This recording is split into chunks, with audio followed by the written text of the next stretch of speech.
Moving across the ocean to a new country is a huge thing. It's super scary, especially if you're not sure of what you'll do to make money while you're there. That's true even for someone like me who's done it before. When I moved to Spain back in 2022, I didn't know what I wanted to do to earn a living. The only thing I knew was that I didn't want to work for someone else. Blessedly, I had savings to live off of for a few years. It was scary to watch the money run down. We still hadn't finished the renovations on our house, and we were paying for that in addition to living outside of our own home. I did waver a couple of times and I looked for jobs and I applied to a couple. Microsoft even opened offices in my area and I reached out to a former colleague to get a referral. Thankfully, nothing worked out and I get to do what I truly wanted to do in the first place. Someone reached out on Instagram asking for help with the best places to find jobs in Spain. When I'd searched for a job, I'd only used LinkedIn and I did find success there. Even so, I asked around for some alternative resources. Working in Spain as an American is feasible with the right preparation. You have to secure the appropriate visa, you really should understand your tax obligations, and then you can go ahead and explore opportunities. To work legally in Spain, you need a work visa or a residence permit for employment. The job offer visa, it requires a Spanish employer to sponsor you. In order to do so, they have to prove that no other EU candidates can fill that role. The self-employment visa is for freelancers and entrepreneurs with a viable business plan. There's also the digital nomad visa, and that one allows for remote workers to live in Spain for up to 5 years. Finally, there's the student visa. Those permit part-time work. Students can work up to 30 hours per week. And all of these require you obtain a NIA, which is your identity number, and register with Social Security. I know some of you are questioning, what if I'm married to a Spaniard?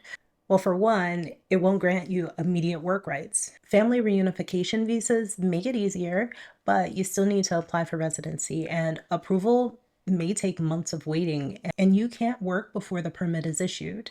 I fell under this visa. It took over 18 months for my residency to process. As a US citizen working in Spain, you'll be subject to both countries' tax systems. Spain taxes residents spending 183 days a year here or more. The U.S. taxes citizens on income regardless of where they reside. The U.S.-Spain tax treaty actually prevents double taxation, so you can relax. This treaty, it ensures that you don't pay full taxes twice, but you'll still file in both countries. Spain has the Beckham Law, hi David, which allows eligible expats to pay a flat 24% tax rate on Spanish income. It allows for them to avoid that progressive tax rate system. It doesn't apply to freelancers though. So I lived in Spain during the same time period as the Beckhams. It was back when he played for Real Madrid. The tax regime isn't actually called Beckham's Law. It's called Regime, bro, Régimen Fiscal de los Trabajadores Desplazados. David Beckham just happens to be one of the first people to benefit from the law. Know that Spain does prioritize hiring EU citizens, and that just makes sense. Now, what roles should you consider? Consider teaching English at a private language school. Keep in mind that these schools tend to prefer British English.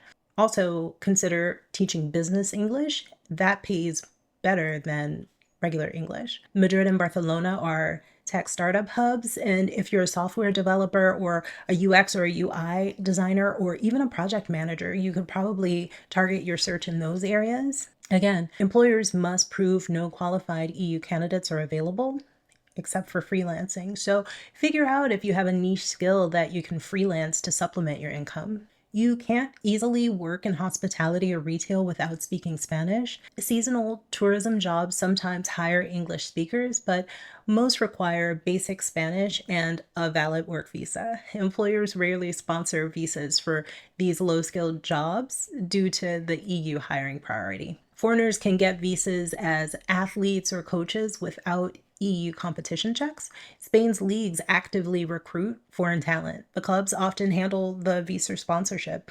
Even in niche roles like yoga instructors for luxury resorts sometimes qualify under cultural exchange visas. Now let's think outside of the box. Americans under 30 can work as au pairs via the cultural exchange visa. If you work on TV or movie sets, this is for you. Spain's film industry employs foreign crews for specialized roles with employer sponsorship. Sommeliers, chefs, or food bloggers can qualify for visas if their work promotes Spanish culture, like working at a Michelin star restaurant. But don't work under the table. Spain fines both the employers and the employees heavily for illegal employment, and it can mess things up for everyone else trying to get their visa approved. Spanish English bilingualism is a major asset, but remember, Spanish language skills are critical outside international roles.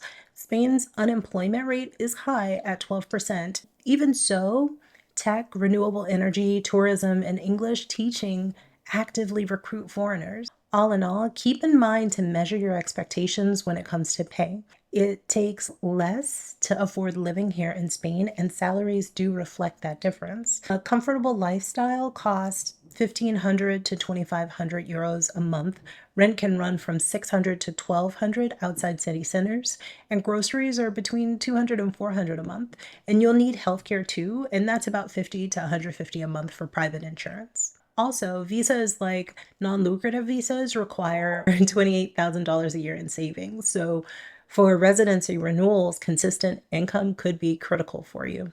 In my attempt to find a good job board, I ran across a bunch, but Eures really piqued my interest. Eures is the European Union job portal. It's designed to help job seekers find work across EU countries. That plus Norway, Iceland, Liechtenstein, and Switzerland. It connects employers with workers from different EU nations. It's especially useful for non-EU expats with legal residency in Spain looking for work elsewhere in Europe. EURES isn't only for EU citizens. Non-EU nationals with legal residency in an EU country can also use it to find jobs. This site is linked in the description. The database has thousands of listings across Europe. You can drill down your search by region, interest, and experience. And if you decide to apply for jobs through this site or any other, make sure to submit a CV and not a resume. A curriculum vitae provides a full history of your accomplishment. EURES has special job fairs and hiring events, and this is where companies actively seek international employees. Some employers even offer contracts on the spot, especially in fields like IT and healthcare and engineering. So if you're in Spain struggling to find a job, attending a virtual EURES job fair could land you a position in another EU country really quickly. Personally, when I arrived, I came with a buffer. I knew that working for someone wasn't what I wanted to do. I took 2 years off to recover from giving away so many of my life hours, but then we'd opened a store here locally. And when it came time for me to generate my personal income, I already knew that I wanted to start a YouTube channel. I wanted to share the piece that I found here in Asturias. Asturias is so magical. So I started posting to the New Mama channel back in December of 2023. I posted a couple of videos and a few shorts, and 9 months later, I took those videos down and started over. Now I have two channels. This one, Asturico, which I started in February, and Things Your Mom Should Have Told You. Coming up with an idea so that I could generate income for myself, it was really easy. Executing on the idea was the tough part. I've actually connected with a few people here who've created their own incomes as well. It's really inspiring, actually. For the most part, we're all registered as self-employed. It's called autonomo, and you have to have a NIE and register with the Hacienda, the Spanish tax agency. You'll also have to sign up with Social Security, which is called Seguridad Social. Most of the people I know who've moved here from abroad have created their own jobs, or they work remotely in the US. One of my neighbors worked in publishing. She's taken her love for reading and is now a thriving literary agent. Another was a professional photographer who captured some of the most amazing celebrity photos. Since he's a surfer and a builder at heart, he now fabricates surfboards. Asturias has a multitude of surfing beaches along its coastline, and I'm excited that we'll have his boards in our store, Studio Camin. I've also been able to connect with people online who've created their own incomes. Meet Thea. She lives a fantastic life in Italy. She turned her experience of immigrating there into helping others doing the same. I linked her website below. It's not sponsored. I know you thought it. I have another friend who lives locally in Asturias, but she's often on the road throughout Spain and the rest of Europe, and she details her adventures on her blog. I'll ask her if I can share her blog with you, and I'll put it in the description if she says yes. But she also works remotely. And then this is my friend Magdalena. She's a professionally trained artist. This is her Instagram. I berated her for a while to start sharing her art on YouTube. I don't know about you, but I love satisfying videos to help me relax when I'm stressed, and she did this. It's right here. I want you to have a look. And a lot of my other friends that I've made here, most of them are retired. They're living off of their savings and they're just enjoying their best life. Thanks for chatting with me today. And I want you to click this link here so that we can talk next week. Okay, bye.